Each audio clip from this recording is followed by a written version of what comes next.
Hello guys, so ito pala yung bagong apartment namin.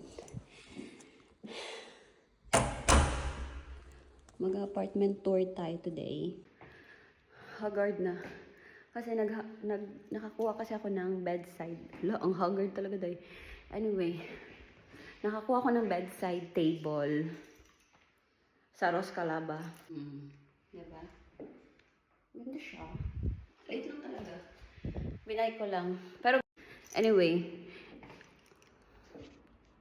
tingnan nyo.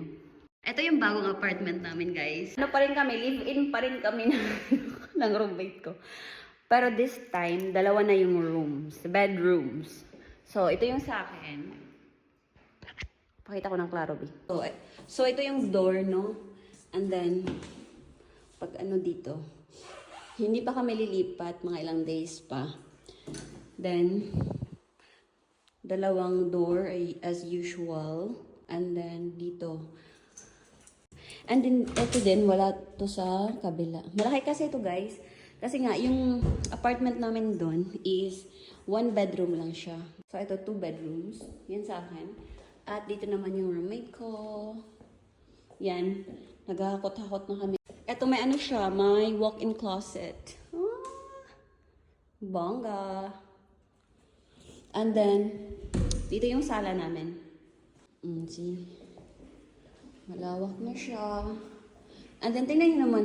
Ang weird naman ito. Ba't may pagganito? Hindi na umabot talaga. Andito yung kusina namin. Malaki yung ref namin, kaso wala kami exhaust fan. Di ba sa kabila meron? Dito wala.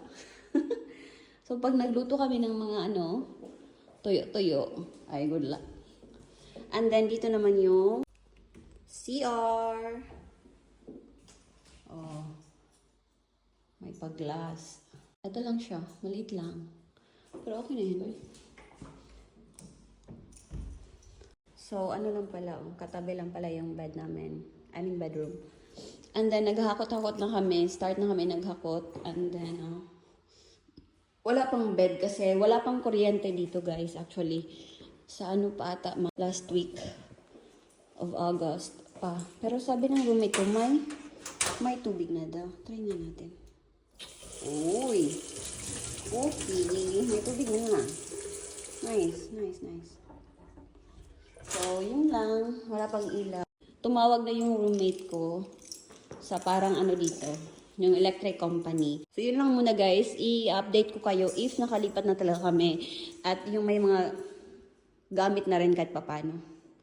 So, yun lang. Bye!